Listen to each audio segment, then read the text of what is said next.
Hi y'all, it's Kate. Kate's Garden Chicken and Cat Rambles. It's a Monday afternoon and I really haven't done a lot of filming the past 4 or 5 days. It's sprinkling on me a little bit, but I have filmed, but I've kind of just set the camera out to get kind of just stock footage of the chickens being chickens. But yeah, we were back to being hot. I was just kind of feeling under the weather and just was not in the mood to chat. Sorry, but yeah, so everyone's doing well. We haven't been getting any kind of rain, even when they predict it. I see you, Cosmo. I know that's your favorite place to perch. But today we started getting some sprinkles. I watched some weather pages on YouTube. I don't really know what this is, if this is something, if this is just the very way outer edges of the Franklin, which is out in the Atlantic. But so today we've just had some sporadic sprinkles. I mean, I hadn't really heard it rain. No thunderstorms. We might get more tonight, but the only times I realized it's raining is when, like, I've looked over and there's been, like, everybody's been in the chicken shack or in the pavilion. But everyone's doing well. Only getting about 3 eggs a day now. I think a couple, I'm thinking my bromas have stopped or just slowing down. We're getting ready to go into molt season here into August, so I figure September will probably be spent most of the time molting, maybe into early October. But yeah, I took out the broken tub, which I think maybe I cracked it by throwing frozen water bottles in it. It's a huge stainless salad bowl that I don't use, so I went ahead and put their water in it. It's yellow because it has it's got vitamins and electrolytes and some probiotic in it.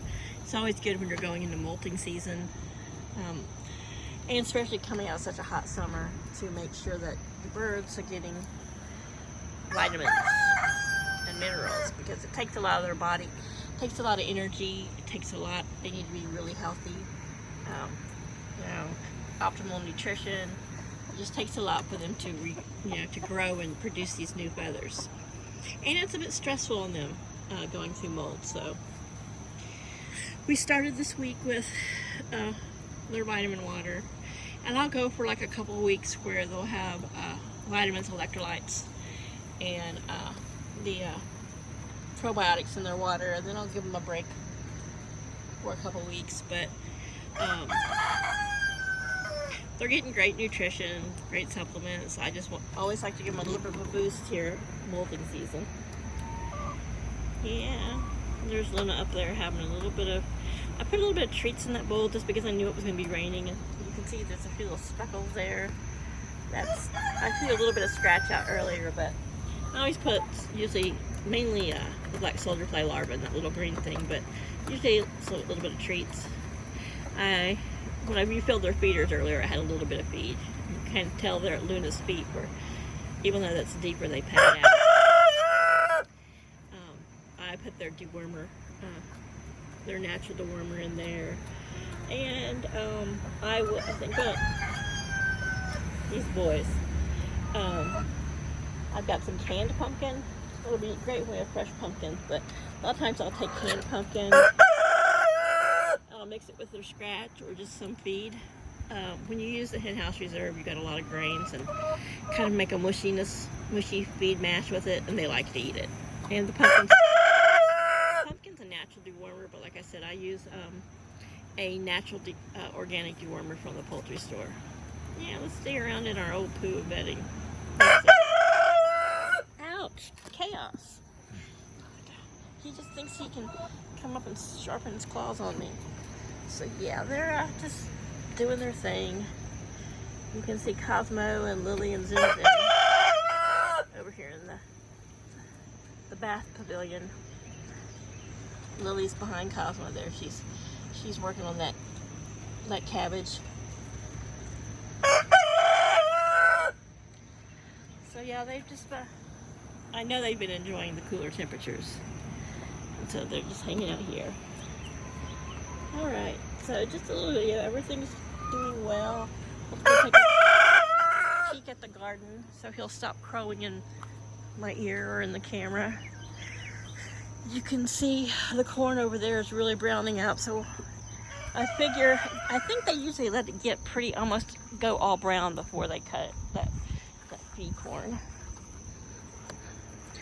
Flowers are doing okay. I came out today and picked all the ripe red tomatoes. Everything that's out here that's still reddish needs to get a little bit more red. I picked some green ones and some that are, let them about half ripen out here, and then I take them in so they're not too tough. I'm going to one day this week cut and dry and freeze some basil and some oregano. I'm also keep an eye on these big pumpkins, waiting for their first little tendril to go dry, and then I'll know they're ready to ripen up. There's the snow peas. They're coming in nicely. I've already thinned them once. I'll probably thin them again a little bit, but yeah, the watermelon's pretty much taken over, and that's just from 4 watermelon plants. But yeah, I'm looking forward to that. Me and the chickens. And you can tell over here on the fence, I don't know how big they'll get. I mean, they might not get big, but they should ripen up. We've got a couple watermelon that one's hanging, and that one right there is sandwiched between 2 layers of fencing, so we'll see. But there's a little corn stalk thing growing there in the chicken yard, just beyond that one there, which is just kind of hanging. And I would think that it would get so heavy it would pull the vine down, but the vine is sandwiched between 2 layers of fencing, so we'll see. And these were just from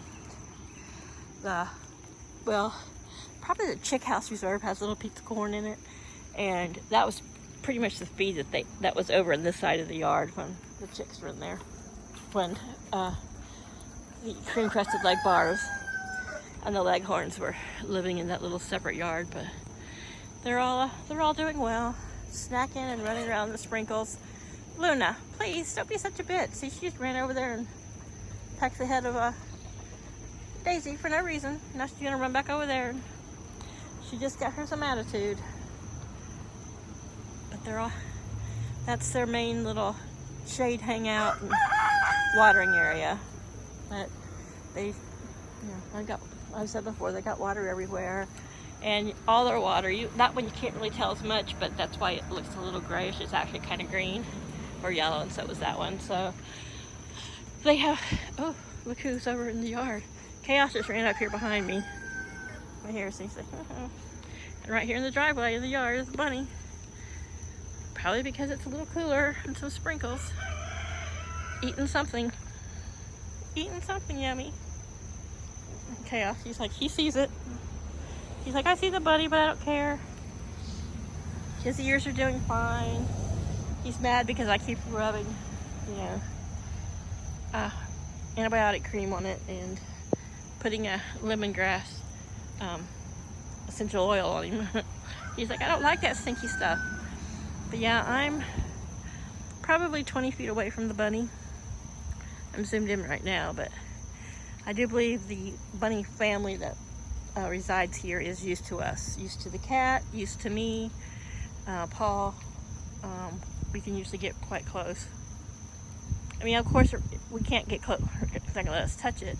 And one quick movement and it'll just take off. But I do believe it's got itself a burrow, not under that holly tree, way on the other side of this. I think, I'm not sure what that one is, but on the other side, it's got itself some little places to burrow. And we have a lot of some high growth of kind of this crap and stuff along the other side of the house, which I'm gonna have Paul burn it out and dig it out this fall, or I'll have to do it. But right now, while it's green, I haven't really made a big deal about it. The weed eater I use is probably not strong enough to take it down. Probably needs the clippers and Paul's gas-powered weed eater. But I noticed underneath there's some little cubbies, like probably where maybe Chaos gets under there. maybe the possum that he shares his dinner with at night. Nice cool places that are in deep shade and where they can stay cool and out of this heat, and that's fine with me. But anyway, it's